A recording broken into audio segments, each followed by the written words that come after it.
Major drug bust at OR Tambo and MPs hold Mandela prayer meeting. Good evening, I'm Greg, host with the news at 6 p.m. on SAfm.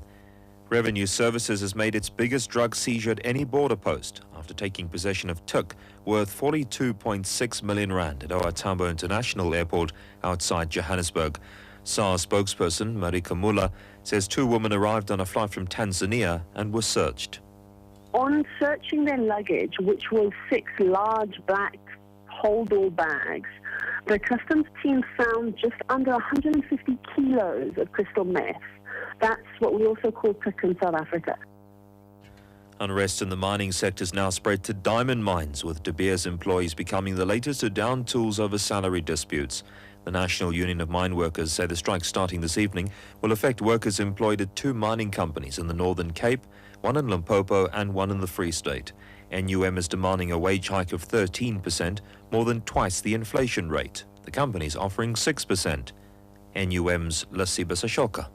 The company does not want to talk to us. It is keeping its offices shut. The lines of communications are closed, and this is why we are going to strike indefinitely until they are prepared to talk. So long as they've shut their mouths, the doors are shut, they must rest assured that we are not going to give up on hitting them hard in terms of this strike action. The Deputy Speaker of the National Assembly, Nomaini Mfeketo, has appealed to public representatives to focus on the eradication of poverty, disease and ignorance, as these are issues close to Madiba's heart. She was speaking at a prayer service held by Parliament at the St. George's Cathedral in Cape Town for the ailing former president. We want to recommit ourselves to bettering the lives of all South Africans.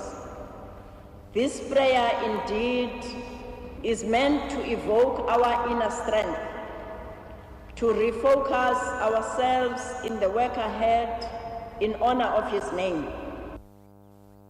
State-run media in Egypt reported that a transitional government will be sworn in on Sunday in front of the country's interim president. The United Nations Human Rights Chief Navi Pillay has expressed concern at the mass detention of Muslim Brotherhood members. This comes as members of the organization hold demonstrations against the overthrow of their leader, President Mohamed Morsi. Mel Frickberg reports. UN Human Rights Chief Navi Pillay said on Friday she was concerned by reports of the detention of leading members of Egypt's Muslim Brotherhood, but stopped short of saying whether their overthrow this week constituted a coup d'etat. As Egypt prepares for the formation of a transitional government, the ousted Muslim Brotherhood has called for mass protests on Friday following the arrest of members of their leadership, the banning of others from leaving the country, and their TV stations being closed down. Former President Mohamed Morsi remains under arrest at a military base in Cairo.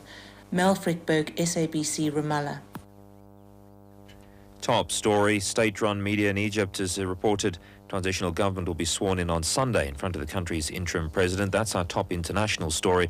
And of course, our top local story. Revenue Services has made its biggest drug seizure at any border post after taking possession of tuk worth around 42 million rand at OR International Airport outside Johannesburg.